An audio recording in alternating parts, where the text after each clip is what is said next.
Tippex, whiteout, correction fluid. This got me an IT company. What do I mean by that, right? And again, this is believe in yourself. This is, chase your biggest dreams and go out, and just maybe, they'll become a reality. In 1997, after I was working as a credit controller at Mardev, I was still looking for jobs. And my brother's quite smart. He's quite a lot smarter than I am. But he said to me, "Roy, you should try this IT game. This IT game, it's awesome. You'll figure it out."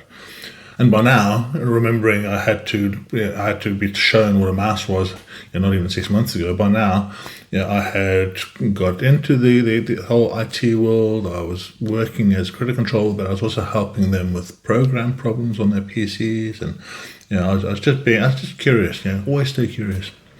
So when my brother said to me, "You should go and do a role in IT," first thing I did, money driven, looked at the jobs.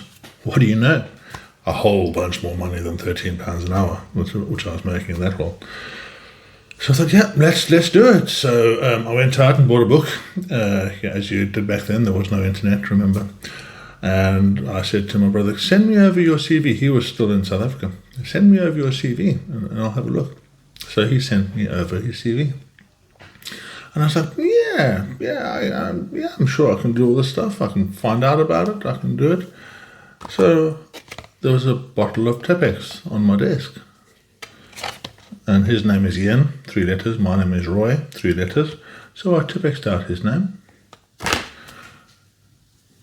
And you had to Tippex it, photocopy it, Tippex it, photocopy it, Tippex it, photocopy it.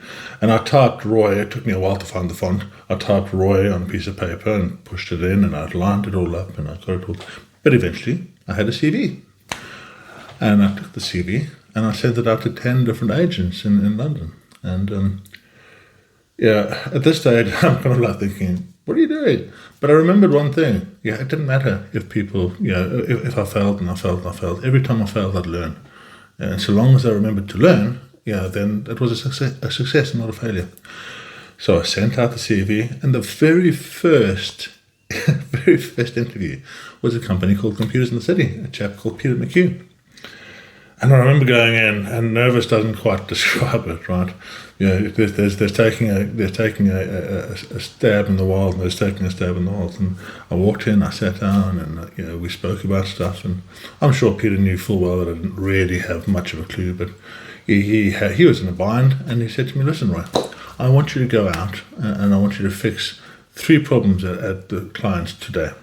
And if you can fix these 3 problems, then you can have the job." So I was like, "Come on, let's go." So I got in the tube, and I went across to Jermyn Street in the West End, and a company called Merlin Biosciences, and I met George at Merlin Biosciences, and I was in my suit, so I looked sharp, and I tried not to kind of wet myself and run away, but and so George said, "Come on, Roy, come have a look," so nice to meet you. I went in, and I looked at his computer, and there was just funny characters on the screen. I was like, "Oh, geez, okay." So I was, "George, could I just borrow your restrooms, please? I need to go to the restroom." So he's like, "Okay, off you go." And I had one of those old Nokia phones that slid out, the banana phones, and so I went to the restroom. I closed the door. "Ian, what do I do now? I'm now here. I've been to it. What do I do?" And Ian said, "Well, go in and restart it." That old shit, restart the machine.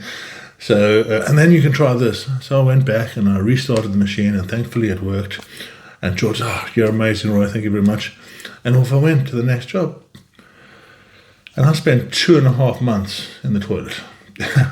It was, I don't know what the clients thought, but I learned every night. It's only BS if you don't live up to it. You only don't know what you don't know today. You can find out.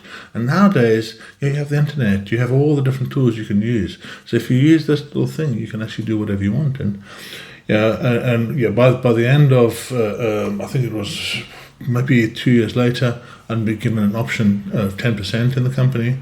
We'd grown the company substantially. And I left the company in 2002, And in 2017, I bought that company. So, take a chance in yourself. Really, you can do things you would never believe possible.